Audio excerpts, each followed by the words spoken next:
செம்மறி கிடாய்கள் பிக்ஹார்ன் ஷீப் ஆக்ரோஷமாக ஒருவருக்கொருவர் மோதிக்கொள்வதற்கு முக்கிய காரணம் ஆதிக்கத்தை நிலைநாட்டுவதும் இனப்பெருக்க உரிமையை பெறுவதுமாகும்.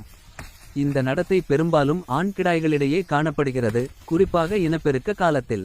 மோதலின் முக்கிய காரணங்கள்: ஆதிக்கம் மற்றும் இனப்பெருக்க உரிமை. ஆண் கிடாய்கள் தங்கள் மந்தையில் ஆதிக்கத்தை நிறுவுவதற்காகவும் பெண் ஆடுகளுடன் இணையும் உரிமையை பெறுவதற்காகவும் ஒருவரையொருவர் மோதுகின்றன. வலிமையான கிடாய் மந்தையில் தலைமை பொறுப்பை ஏற்கிறது. கொம்பு மோதல், ஹெட் பட்டன் இவை தங்கள் தலையில் உள்ள பெரிய வளைந்த கொம்புகளை பயன்படுத்தி ஒருவரை ஒருவர் மோதிக்கொள்கின்றன.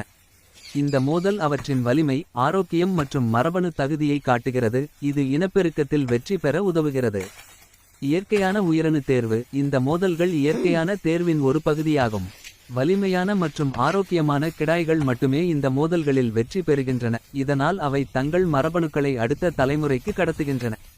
பருவகால நடத்தை. இந்த மோதல்கள் பெரும்பாலும் இனப்பெருக்க பருவத்தில் ரட்டன் சீசன் தீவிரமாகின்றன, இது இலையுதிர் காலத்தில் நிகழ்கிறது.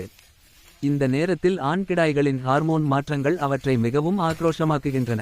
இந்த மோதல்கள் ஆபத்தானவை போல் தோன்றினாலும் செம்மறி கிடாய்களின் தடிமனான மண்டையோடு மற்றும் கொம்புகள் இந்த மோதல்களை தாங்கும் வகையில் பரிணாம வளர்ச்சியடைந்துள்ளன. இதனால் பெரும்பாலான மோதல்கள் கடுமையான காயங்கள் இல்லாமல் முடிவடைகின்றன.